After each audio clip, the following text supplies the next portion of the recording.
Hey, you know who's in town today? Oh. I thought this was going to be a nothing. And now I'm telling you, it is the biggest story of the day. All right. I thought Vice President Harris coming here was a snoozer. Usually is. Usually is. She's been here before, right? She's been here before. She's bored us all to death. Nothing particular to speak about. I know that this has probably never been said on the radio, but she was on fire today.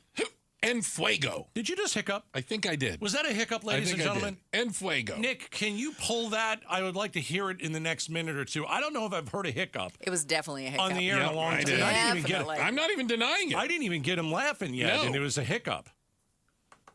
I'm just checking. Are you okay over there? I'm perfectly all right. So, Sorry for throwing you off, Gaydos. No, it's not throwing me off. It's quality banter and it's quality entertainment when you do stuff like that.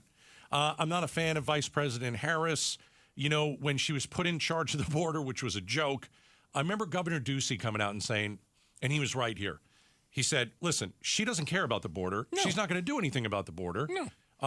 And so, not that the vice president can do anything, but yeah, no. Well, at least ask questions or be in front of people and talk about it. And she hasn't done any of that. But when it comes to abortion, when it comes to women's rights and freedoms, this was the best version of Vice President Harris that I have heard ever. And I'm not a fan. I'm going to use a term that Becky Lynn will be familiar with. Oh. Vice President Harris, down in Tucson speaking today, had a bee in her bonnet. Oh, yeah. I don't know what Does that that means. sound right? Yeah, that's exactly right. Throwback to Tennessee. Sounds dangerous. It sounds like it could hurt. A bee in your bonnet. A bee in your bonnet. Listen to what she said. Because here we go. Obviously, what's the big story in Arizona and the nation? It's abortion. The only story in Arizona. Overturning Roe was just the opening act. Right. Just the opening act of a larger strategy to take women's rights and freedoms. Wow. I mean, Bruce, that's powerful. She is saying that there is a group of people that want women, and I'm just kind of paraphrasing. Primarily the religious right, yeah. Okay, to go back to 1864. Well, I'm not talking about the religious right. I'm talking about politicians. But that's what it's being driven by. Okay. It's being driven by a religious belief against abortion. Absolutely. Overturning Roe. I mean, Republicans ran for 30 years on overturning Roe. Is that fair to say? They ginned people up, tried to get them out to vote on it, and then it actually happened. It did. And now Republicans don't know what to do. Yeah, it's the dog that catches the car. Is this a coordinated attack on women? Because that's what I'm hearing the vice president say in Tucson. Part of a full-on attack, state by state, on reproductive freedom. And we all must understand who is to blame. Former President Donald Trump did this. During his campaign in 2016. All right, let's stop it there just for a second. Okay. I think Donald Trump is pro-choice now. He's going to be whatever 51% believe in. Okay, so he has no moral center. You think he has a moral center or principles? No, I don't. Since when? Tell me something he's ever done to prove that. He said women should be punished. As President Donald Trump handpicked 3 members of the United States Supreme Court because he intended for them to overturn Roe, and as he intended, they did. But that's factually correct, isn't it? Yes, Donald Trump ran on overturning Roe v. Wade. I don't know if he ran on that. Oh, he absolutely did. Well, I don't know if he ran. I'll go back. We'll go back and find you that. He ran on it, and he promised the evangelicals he was going to overturn Roe v. Wade. And then when it happened, he celebrated it.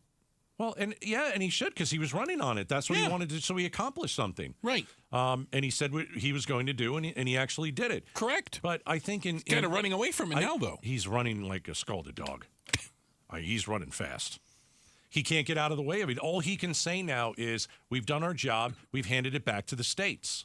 But she goes on to say that Donald Trump is the architect of this health care crisis, which, by the way, I think that Vice President Harris is right. Might have an argument. I think we are going to have a health care crisis. Why do you say that? What specifically? Because in this law from 1864, I mean, we're going to save the life of the mother, right? Correct. What do we have to wait until they get sick?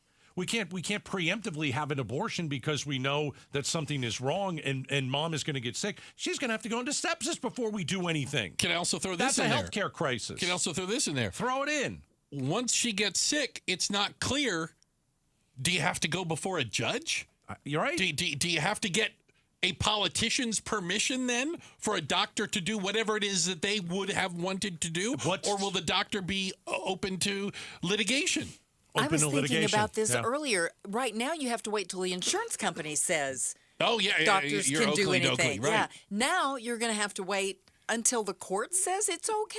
The Arizona State Supreme Court. I don't know. Who decides if the mother's life is? If they can't decide that the doctor can determine this is the right medicine and we need it now. Right. How are you going to decide? It's a good argument, That's Becky Lynn. bizarre. So we've got the Vice President Kamala Harris.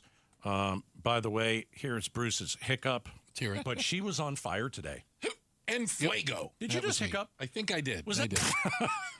I always like to do that. That's okay. I take no problem with it. Here's a little more from Vice President Harris. And now, because of Donald Trump, more than 20 states in our nation have bans.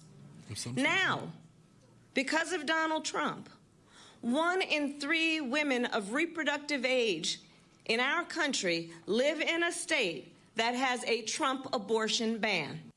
It's basically half the country has some sort of abortion ban. It varies from a complete ban to 12-week ban to 22-week ban. Yeah. It's crazy how things change so quickly in politics. Because politics. Let me finish my point. It's like you look at the border and you're like, listen, Joe Biden's not going to win Arizona. This border's a mess. People are going to be like, okay, we don't really like Donald Trump. We're going to probably vote for him because the border's going to get better. And then all of a sudden we get the abortion 1864 and people are like, yeah, this is a mess.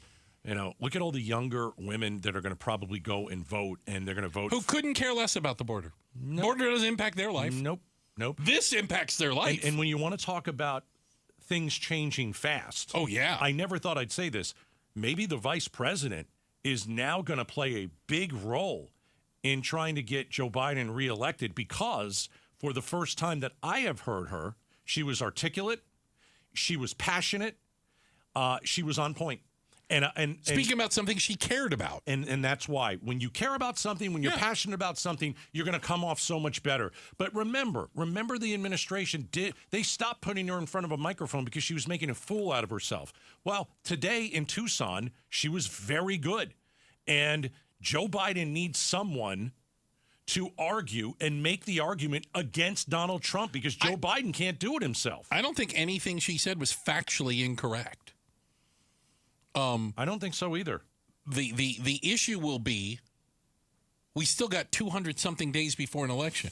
All I'm going to say, Gaydos, is while, yes, we may have swung in Arizona from border being important to abortion being important, I think there's going to be about 3 more things that are going to happen between now and November. We're going to go, we had no idea this was going to drop in our lap. I still think at the end of the day, it's going to come down to the economy. And if the economy is in pretty good shape, people usually keep the president. Joe Biden's probably going to win. Usually. But again, things have taken a turn. Oh, yeah. And we're not even close to November. Well, and you might have a few more states ban abortion between now and then. Yeah. And so I still like what Bill Clinton said. I don't like Bill Clinton. But what did he say about abortion? He wished abortion would be safe, legal, and rare. I'm in. I agree. I think that's fair. I agree. Yeah. Thanks for watching Outspoken with Bruce and Gaydos. Tap to watch more from KTAR News and click the button in the middle to subscribe.